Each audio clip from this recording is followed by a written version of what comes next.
and thank you for joining today's MIPS Value Pathways webinar. The purpose of this webinar is to provide an overview of the MIPS Value Pathways, which are also referred to as MVPs, Participation Framework.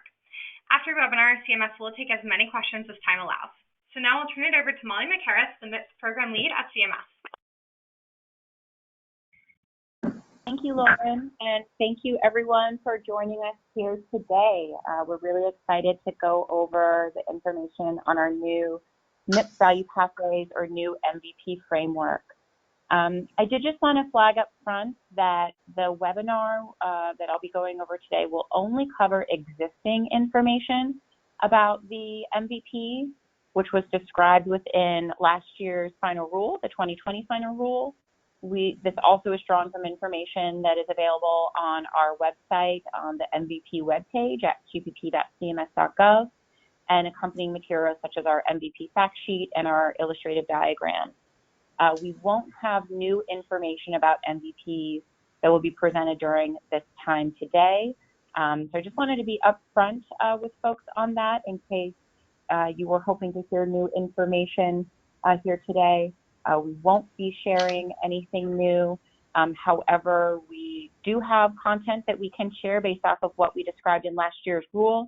And we will, of course, have a Q&A period at the end to go over any questions that you guys have. So with that, let's go ahead and get started. And let's go ahead and move on to the next slide. Great, thank you. So just as a bit of background, and I'm assuming most, if not all of you that are here today are very familiar with the Quality Payment Program, but just in case you're not, just as a brief reminder, the Quality Payment Program was initially authorized back in 2015 when the MACRA, the Medicare Access and CHIP Reauthorization Act legislation passed. MACRA did a handful of things, but most importantly, it authorized 2 new quality programs which fall under the umbrella of the Quality Payment Program. That includes the MIPS track, which we will be focusing on here today, and it also established the Alternative Payment Models or Advanced APM track. Some of the things that we are thinking about as we are moving the MIPS program forward is really how can we remove barriers to clinicians moving into APM. So we will be talking a little bit about that here today as well. Let's move on to the next slide with just a little bit more background on MIPS. So some of the additional things that MACRA did was it ended 3 of the legacy quality programs that many of you may be familiar with. So that included the Quality Reporting Program, Physician Quality Reporting System, the Quality and Cost Program, Physician Value Modifier, and the Medicare EHR Incentive Program for eligible professionals. Again, the Medicaid program and the Medicare program for hospitals still exist. Those 3 programs, again, have ended, and now MIPS is the program that clinicians would participate under. And moving on to the next slide, what we do under MIPS is we assess clinicians' performance on 4 separate performance categories. They include quality, cost, improvement activities, and promoting interoperability. And as you can see from the slide here, when you look at these 4 performance categories, each of them has a weight or points associated with them. That's important because what we do under MIPS is we assess clinicians' performance on these 4 overarching performance categories, and clinicians will receive something which is called a final score. Depending upon where that final score is, which could range anywhere between 0 and 100 points, and where that final score is in relation to a performance threshold will determine whether a clinician gets a positive adjustment, so more money, a negative adjustment, so a reduction in Medicare reimbursement, or a neutral adjustment. The number to remember for this particular calendar year, 2020, is 45 points. So just want to provide that background. I won't be getting into too much additional detail on the 2020 MIPS program requirements. That's not really the focus of what we want to be talking about here today. So just wanted to flag that. So let's go ahead and move on to the next slide where we can start working through some of the problems we're trying to solve for. So what we've overall heard from clinicians as we've worked to implement the quality payment program to date is that the current structure of MIPS and the reporting requirements are confusing. There's a lot of complexity. And we've also heard that in some areas, having such a full amount of choice within each of the 4 performance categories, it has lended itself to, in some instances, folks selecting measures and activities that may not be the most meaningful to their scope of practice. And so it really is calling into question, what is the purpose and what is, the value of this program? We also have heard feedback from patients that they would ideally like to see more specific information on clinicians when they go to look for their clinician. So those are all some of the criticisms that we've heard, and some of the things that we are aiming to do about it are reflected on the next slide, which is that as we have been making incremental changes to maintain statutory compliance and continue to move the program forward, we again believe that we are at a point where we really need to ensure that the program is one of value. So that's why we've crafted our MIPS Value Pathways. So again, when you think about the journey and how we've gotten here to date, and thinking back to the legacy program, we've made a lot of effort to really ensure that clinicians are participating within the program and really engage within quality. So as folks may recall, for the first year of the program, we set goals that we would achieve 90% participation in year 1 of the program. We actually surpassed that. We hit around 95% participation in year 1. In year 2, we achieved around 98% participation, and we're really happy about that. We're seeing clinicians who previously, again, never were engaged in quality. They now are engaged in quality, and we think that's a really great thing.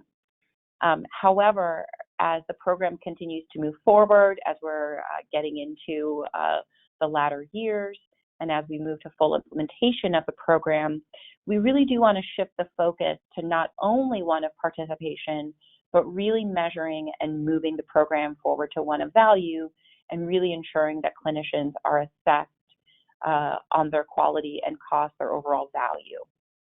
So let's go ahead and move on to the next slide.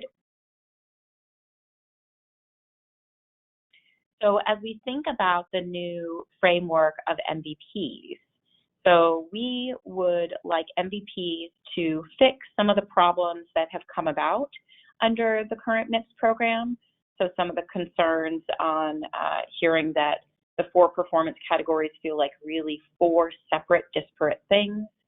And again, the measures and activities that clinicians can choose from those really can be across the board. Those are things that we would like to address under the MIPS Value Pathways.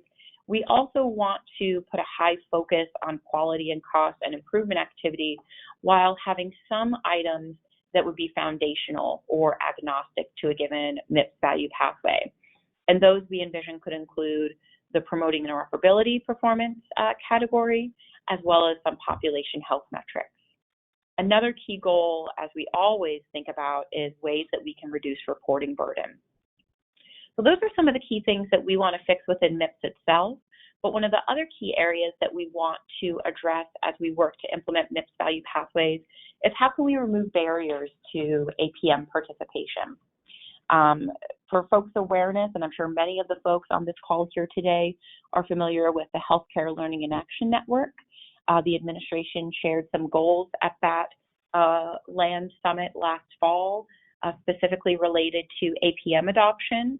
And one of the goals that we have is that by 2025, 100% of payments would be associated with an APM. So we recognize there's a lot of work that we need to do, as well as by working with all of you, to really remove those barriers to participation in an APM.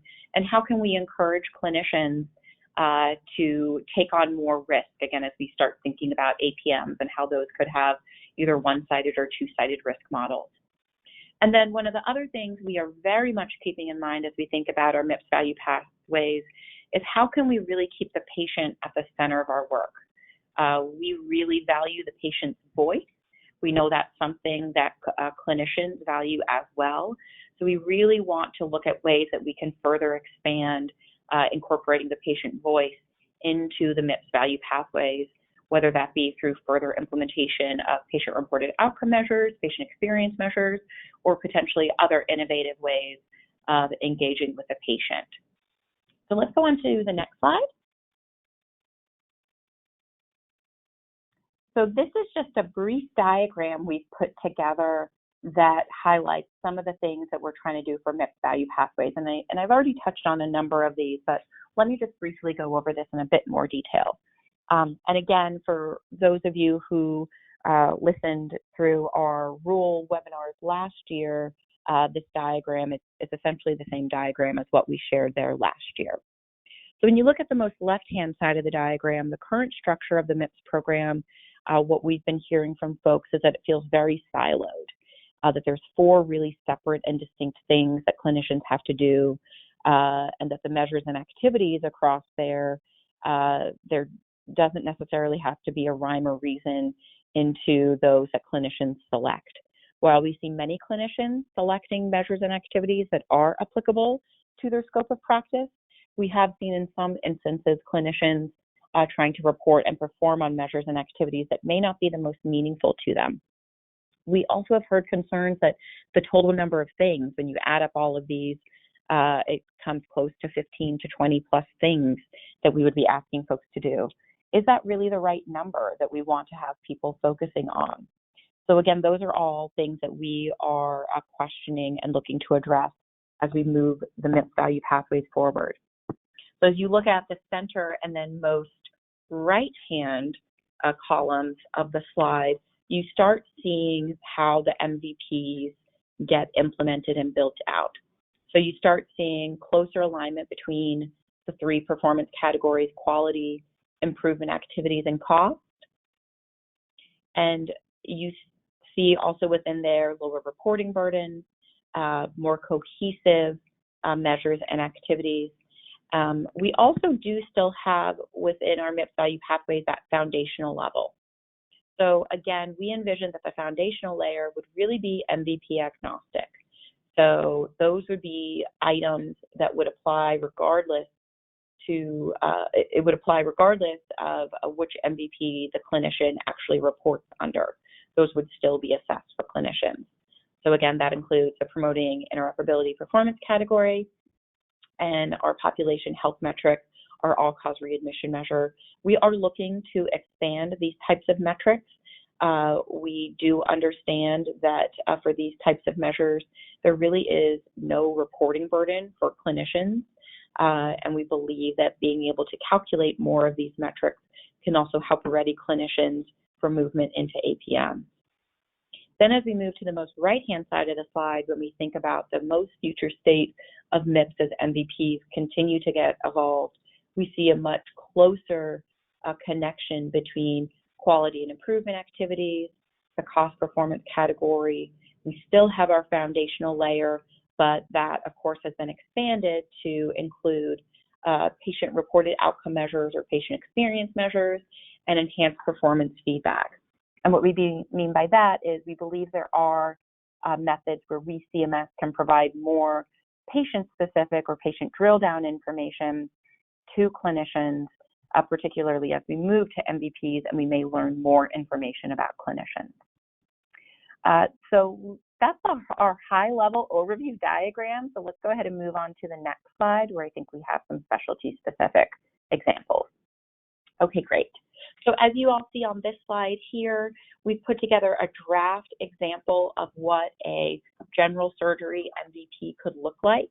Again, this is just an example. We do not yet have any MVPs that have been proposed or finalized for the 2021 year. Again, this is just a draft for discussion purposes.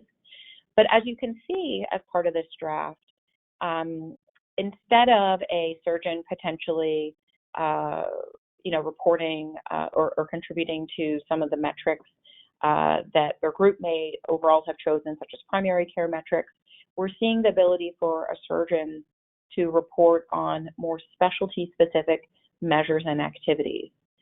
As you can see from this call-out box here in the middle of the diagram, the number of measures and activities themselves have also decreased.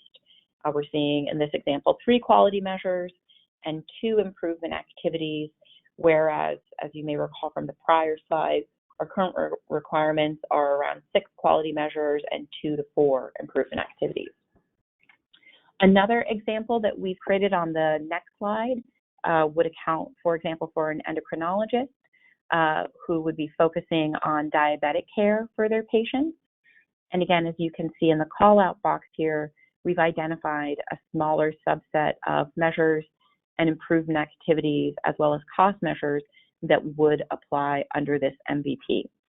Again, this is an MVP just for discussion purposes as well. Okay, so let's move on to the next slide. Okay, so what will the MVPs do? And again, I've touched on most of this already. So we envision, as we work to build out the MVP framework, again, beginning in the 2021 year, we would work to provide enhanced data and feedback to clinicians. So again, the ability for us to provide more granular drill down detail on certain types of metrics, such as on our cost metrics. That's something we are exploring. We also have heard really positive feedback on the types of feedback that is issued to clinicians under alternative payment models. So we're also exploring the technical feasibility of expanding that to MIPS participants. We also envision in a future state, again, a really increased voice and role of the patient to really ensure that we are accounting for the patient's voice within their care. We also, again, are anticipating as we move forward with MVPs, the total number of things, which covers the measures, the quality measures, the cost measures, the improvement activities, that those could be significantly reduced. So we do envision in a future state under MVPs, the total number of things can be lessened because the clinician's focus would really be highly focused on a MVP that would either be relevant to their specialty, to a particular condition, an episode of care, etc. Let's move on to the next slide. So what are some of the next steps for moving forward on MVPs? So thank you to everyone who provided us your feedback last year through our rulemaking process. We did finalize in last year's rule the MVP definition itself, which we defined as a subset of measures and activities that would be established through rulemaking. So just to share a little bit more transparency on that, because I know we've received some questions related to this. We do envision that the MIPS value pathways themselves, which could be comprised of, however many quality measures, cost measures, improvement activities that we and the specialties agree are appropriate and meaningful to their members, those would have to go through our rulemaking process.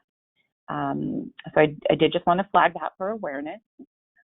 Also, as we think about working to implement MVPs, not only in the initial year of 2021, but also and beyond, we recognize that a lot of the feedback we heard from all of you last year was, one, overall very supportive of MVPs, but that you wanted us to move slowly, that you didn't want us to move too fast and to too abruptly transition to the MVP framework.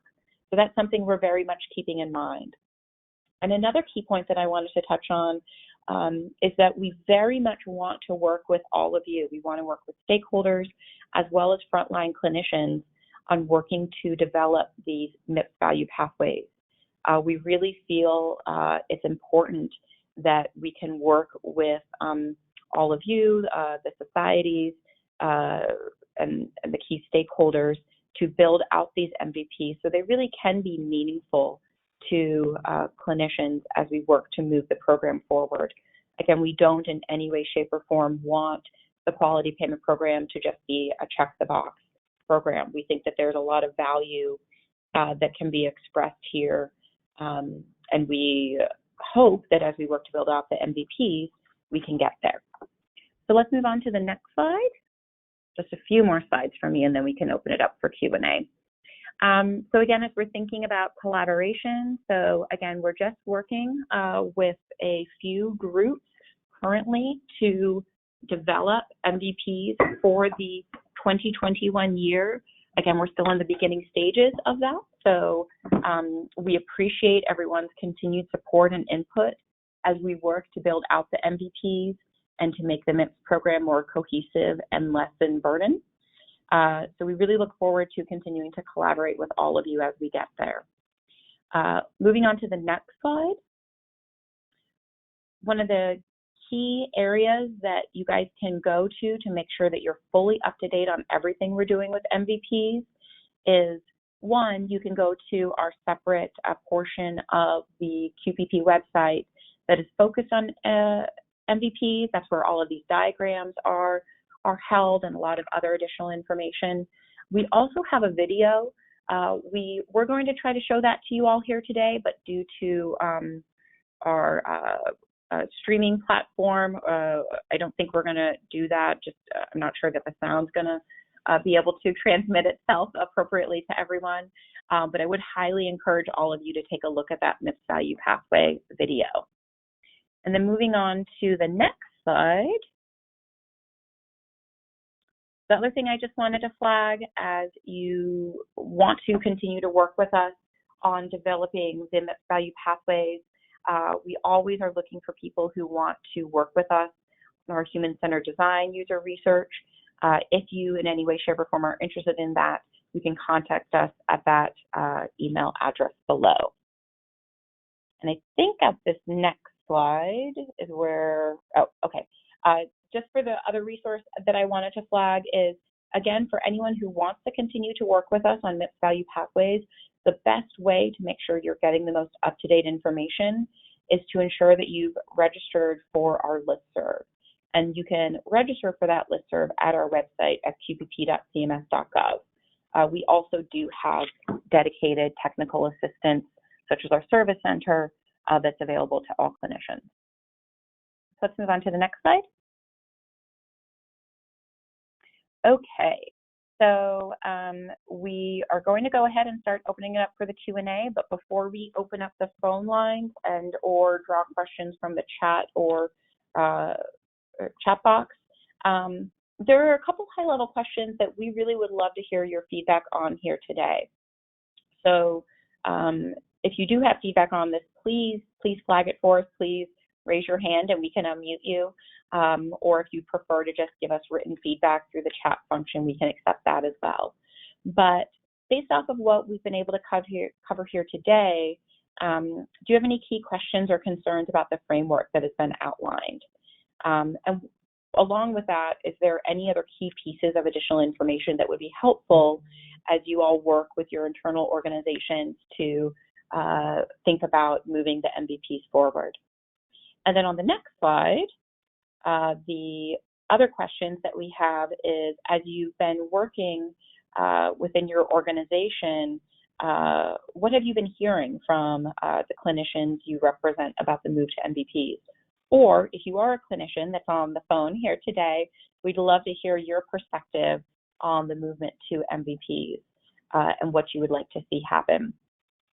And then also, as we think about MVPs and burden reduction, what do you consider a priority for MVP development? So just some additional questions for folks to have in mind as they're formulating their feedback here for us now. So I think at this point, I will go ahead and turn the call back over to my colleague, Lauren, to open us up for Q&A. Great. Thank you, Molly. All right, if you would like to submit a question, again, as Molly said, you may do so through the chat box, and we'll read it out. But if you would like to ask a question using the phone line, please just raise your hand by clicking that hand icon next to your name in the go-to menu, and then we'll be able to unmute your line. All right, so we'll get started. We do have a few questions about multi-specialty reporting with an MVP, so we'll get started with one of those. If you could just clarify how multi-specialty groups would be able to participate, that would be great. Sure, thank you, and great question. So one of the things that I may not have mentioned too much as part of the presentation, but let me just spend a moment here talking about So thinking back to some of the points I was making earlier on how we have seen such a high level of participation within the program, which again, we're really pleased to see so many clinicians engaged in quality. We've seen as part of that the majority of clinicians are choosing to participate as a group, which again, we think is great. We're strong advocates for team-based care. And again, we really are excited to see clinicians that previously may not have been engaged in quality that are engaging in quality. What we're seeing, however, is that for the clinicians that are choosing to participate as a group, the measures that they're typically selecting seems to be either preventative care measures or primary care measures. And while, again, we're happy to see quality engagement, quality reporting, and quality performance, we do recognize that for many groups that are, really beyond a small practice size, that are medium or large, there are multi-specialties. There's numerous specialties that would be part of a given organization. And what we've been hearing from those clinicians is that they really want to be able to report and be scored based off of their specialty or for measures that are more meaningful to them, that they don't really like that they are only seeing as part of their performance measures that have been reported on behalf of their entire group and isn't really applicable to their scope of practice. So that's something we're thinking a lot about as we move the MVPs forward. Again, since we envision the MVPs could be specialty specific, condition specific, or based off of an episode of care, we do envision that some MVPs could span numerous specialties. So we are thinking about, as we move to MVPs, ways that we could potentially receive data not only at the group level, but potentially at the subgroup level. So that's something we're thinking more about. Oh, sorry.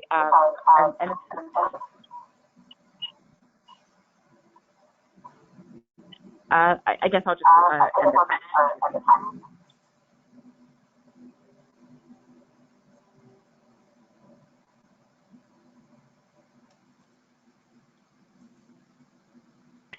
Okay, great. Thank you, Molly.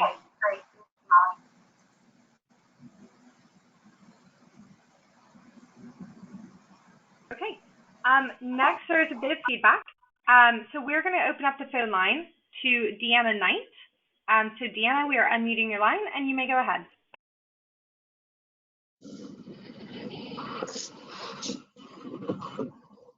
Deanna Knight, we've unmuted your line, and you may go ahead.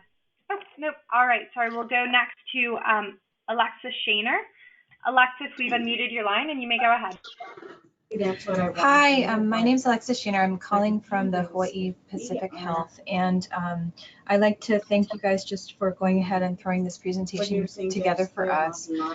We do have tax IDs that are multi-specialty, and the concern that I'm seeing, I think, for the MIPS Value Pathways is related to the reporting for the specialty providers that we do have that are working. So I guess the question that I have is in regards to the specialists who are currently reporting as a group.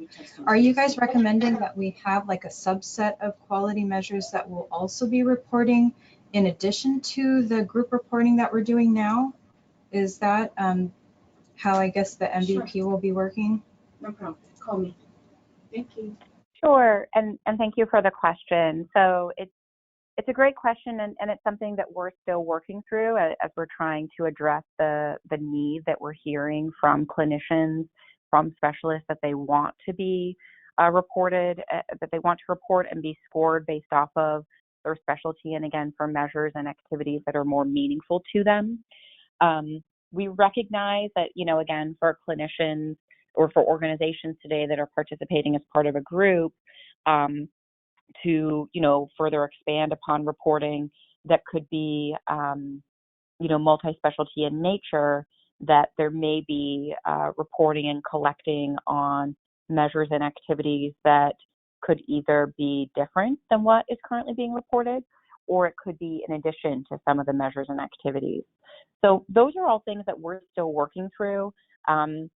We don't have a set answer on this as of yet because, again, it's a policy area that we have continued to be thinking about for the past few years, as we work to implement the MIPS Value Pathways, we envision this is something we will work to address. So I'd say definitely stay tuned for additional approaches and additional methods on how this could be implemented in this upcoming year's proposed and final rule. That's where we will be sharing a lot more details on how MVPs will actually be reported, performed, scored for the 2021 year and future years.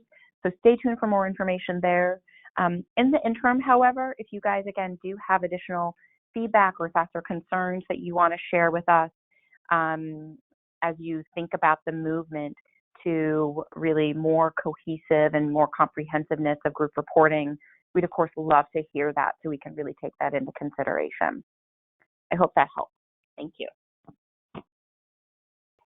Great, thanks for that. All right, we received a bit more feedback over the chat line that says, I am most concerned about the future state and the patient-reported outcomes for two reasons. One being that patients tend not to completely understand medical terms and perhaps measured progress in their case.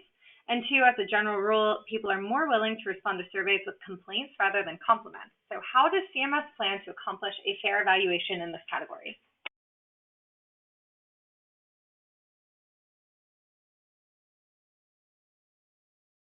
Sure. So when we think about incorporating the patient voice into the program, so I mean, just for awareness, we do currently have existing within our program a variation on the clinician group CAPS survey.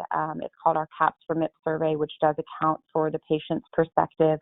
We also do have some patient-reported outcome tool or measures currently within the program.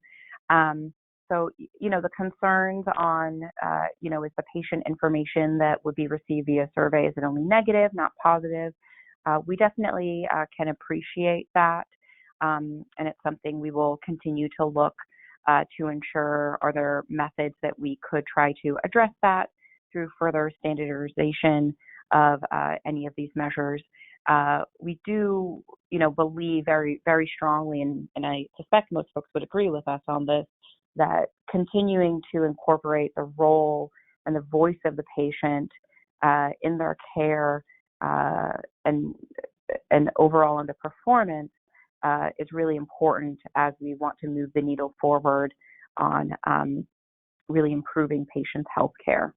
Let me stop there. I don't know if any of my other CMS colleagues that are in the alternate location want to add in anything.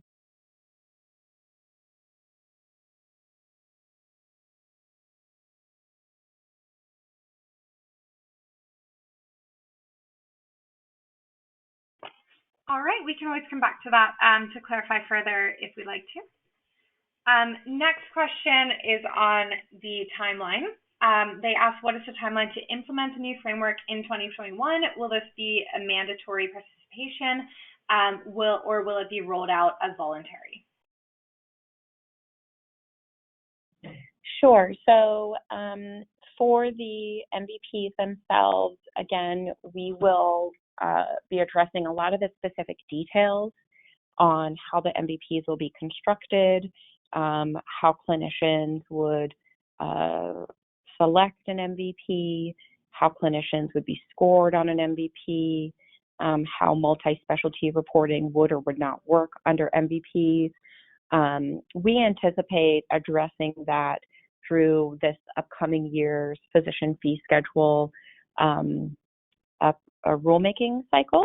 So I think, again, most folks on the call here today are pretty familiar with that rule.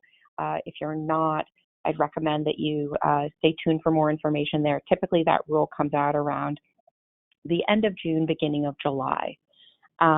We do anticipate that since this would be addressed through our rulemaking cycle, that those policies would, to the extent feasible, get finalized in this year's final rule, and those would be effective beginning in the 2021 calendar year. For the implementation timeline and, you know, whether the MVPs would be required or optional in the beginning years, I can't get into too many of those specifics because that would be a subject for rulemaking.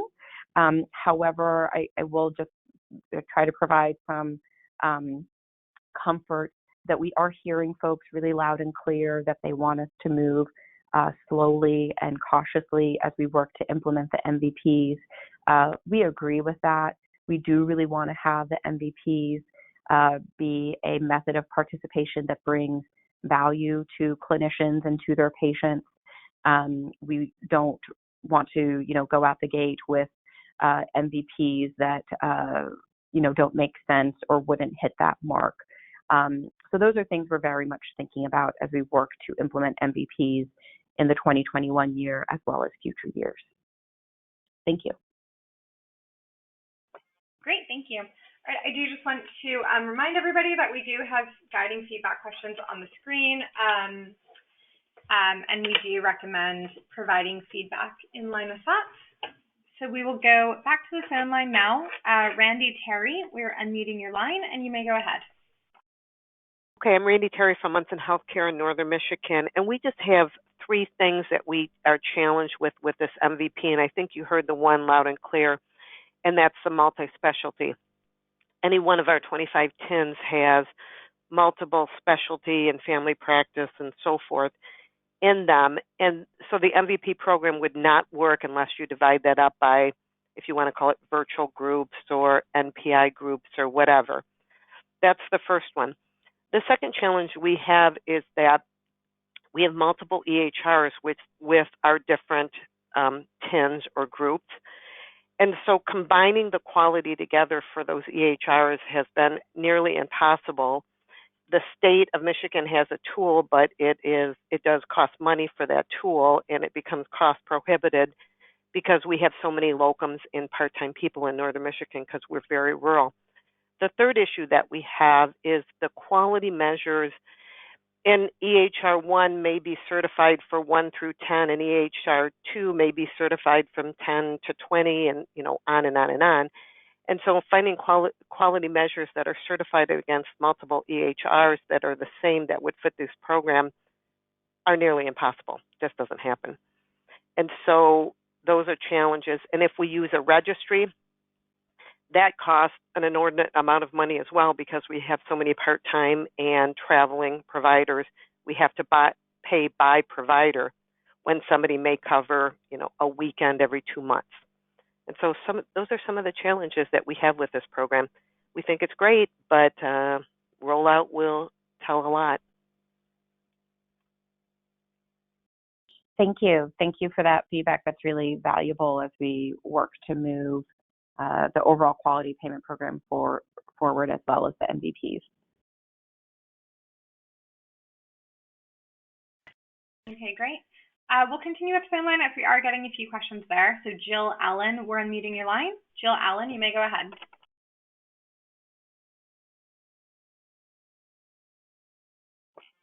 Jill Allen, you may go ahead. Okay, we will move on to Howard Nelson. Howard, we're unmuting your line, and you may go ahead. I don't have Howard an audio. Nelson. Oh, go ahead. My organization is part of an ACO. We're at the no risk level right now and planning to move into the at risk. Are we going to be candidates to participate in the MVP, or is that need eliminated by being part of an ACO? Sure, that's a great question. So first, really happy to hear that your organization is already part of a ACO and APM, and that you guys are moving forward to taking on more risk in a future year. That's really great to hear. For the MVPs and how they intersect with APMs and how we're going to help remove barriers to clinicians moving to APMs. Again, those are still all things that we're working through as we're working to implement the MVPs. So I would say if you have any, immediate feedback that you want to share with us here today of key things that we should be considering as we work to move the MVPs forward for organizations such as yourself, we'd love to hear that. Otherwise, I know we did receive a fair amount of feedback on this issue in last year's rulemaking process. And so we'll be addressing this through our policies that will be part of this year's upcoming rule. But if you do have any feedback that you want to share with us here today, we'd of course love to hear that.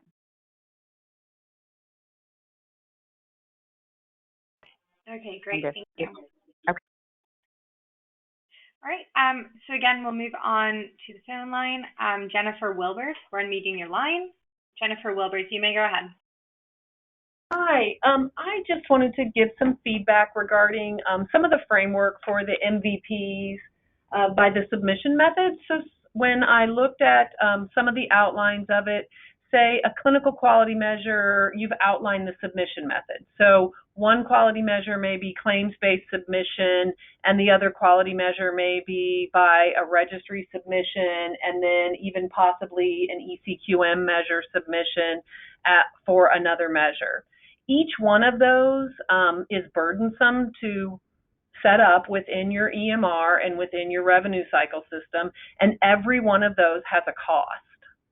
So if you have multiple ways, if you prescribe the MVP that a specialty may be in, and then you also prescribe the submission methodology, that actually increases the burden, in particular for multi-specialty groups or even small single specialty practices, and makes it more difficult for you to track and implement and have the resources and in order to be able to do those submission methods. So that's something to keep in mind.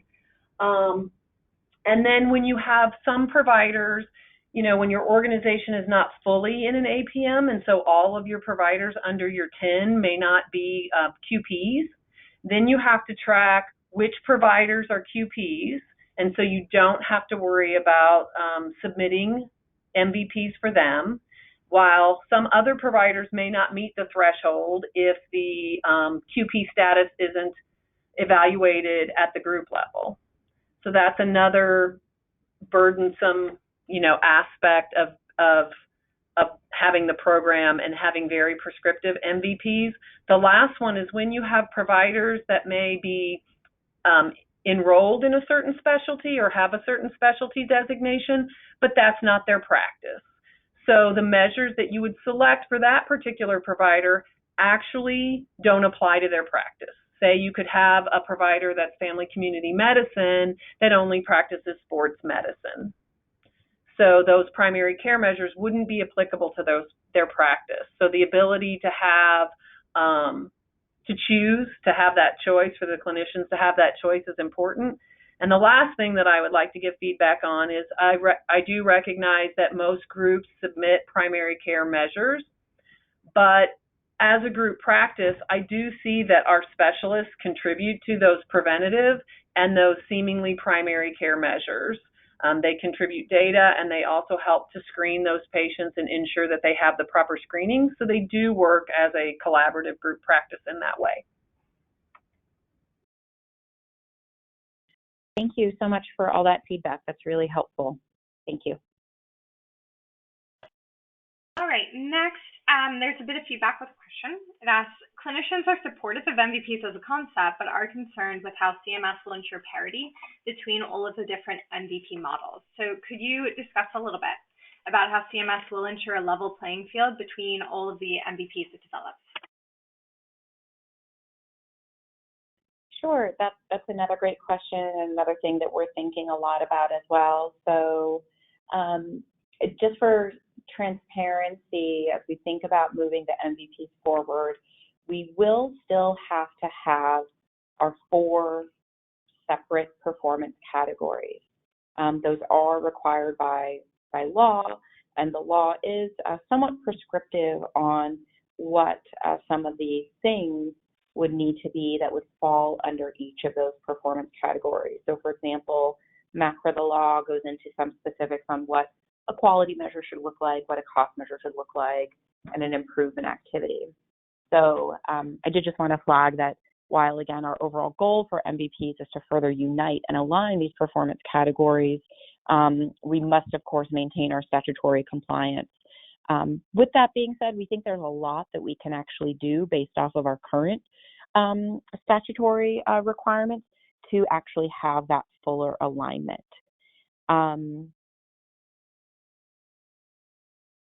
Also for the MVPs, and as we think about moving them forward,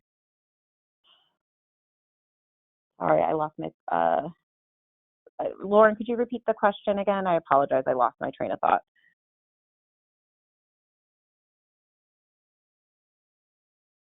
Right, I'm sorry, it's actually, yep, no worries.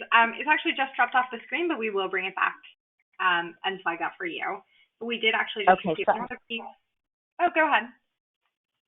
Oh, I was just saying, so sorry about that. So yes, if we could get the question back, I apologize. I was going somewhere with that, but I lost I lost it. No worries at all. We'll circle back. We did just receive a bit more feedback asking, have you considered subspecialties such as dermatopathology, as they are concerned that they would not be able to report on general conditions, which would likely be included in a broader measure set, such as general pathology quality measures. Yeah, so based off of the feedback that we've been having with stakeholders as we've been working so far to co-develop and co-engage on these MVPs, we do think there's a fair amount of flexibility on what level that the MVPs can be created. So, for example, as folks saw in the presentation here today, we created 2 examples, one that's more specialty specific, one that's more condition specific. What we've been hearing so far is that we think that there's the flexibility for both to exist. We don't necessarily envision a future state where we would only have, for example, only 5 MVPs. Our worry would be that those would be so overly broad that, again, they wouldn't be meaningful to clinicians. We also don't want the opposite side to be true, where we, in a future state, have 500 or 1,000 MVPs. And if we landed there, we feel that we would be much too granular. So we really think it's important to continue to work with the societies, the key stakeholder organizations, as well as many frontline clinicians as possible to really work through what are the key things that we really want to have folks of any given specialty or subspecialty focus their efforts on for improving quality care, improving the overall practice, and reducing costs. So we do think that there is a fair amount of flexibility on how we can work to continue to implement that. If the questioner, if you are a frontline clinician or if you are someone that's part of your part of your respective society, I'd recommend that you guys share feedback on how you would like to see MVPs crafted and implemented with them, because we are, again, working with those societies, some for this initial year, but also we anticipate working with many more as we work to develop out the MVPs, not only in 2021, but for future years. Thank you. Great. And circling back to that earlier question, it basically asked, how are you going to ensure an equal playing field with different MVPs for different clinicians? And you had just left off when describing the 4 performance categories. Okay, yes, thank you. Thank you for re-clarifying that. Sorry, so where I was going with that and with the 4 performance categories and our statutory requirements. So again, since we will still have the 4 performance categories, we do anticipate that we will have the ability to craft, again, the number of things and what those types of things are in a way that we can ensure equity for clinicians who could be have different MVPs that would be applicable to them. We are still at the beginning stages of what that could look like. We are revisiting all of our existing scoring rules to see, do they still make sense under an MVP framework, recognizing that for one particular MVP that may be focused on condition X, it may be comprised of one composite measure, one outcome measure, and then maybe 2 other quality measures, and maybe only 2 improvement activities and 1 cost measure, whereas there may be another MVP that could be comprised of, let's say, 5 outcome measures, only 1 cost measure, and 1 improvement activity. So we do envision a future state where some MVPs may have more, and I'm air quoting over here, things, so more measures and activities than others. we think that that will be able to work. Again, because we really want to ensure that the things that we're asking folks to focus on are really what's most important for their scope of practice. And so when we look at the way that a number of quality measures and cost measures and improvement activities have been created, to the extent that they can all really unite and build off of each other, we think that even if the total number of things may be more under one MVP as compared to another, the overall burden on clinicians on actually reporting and performing on that would be significantly reduced. Again, we are still at our preliminary stages of moving the MVPs forward. So, if folks have further thoughts and feedback on this, as well as any of the other points or comments that we've heard here today, again, we'd love to continue to hear that. Thank you, Lauren, for reflagging that question for me. Of course. All right. We've got about 5 minutes left, so we'll get back to the phone line. Sharon Rock, we're going to unmute your line. So Sharon Rock. Hello, can you hear me? Yes, you may go ahead. Okay, great. I have a question about the EHRs. We have an EHR that has about 20 quality measures built within it, and none of those are specialty specific. How are we going to get our EHRs to support quality measures for specialty specific providers?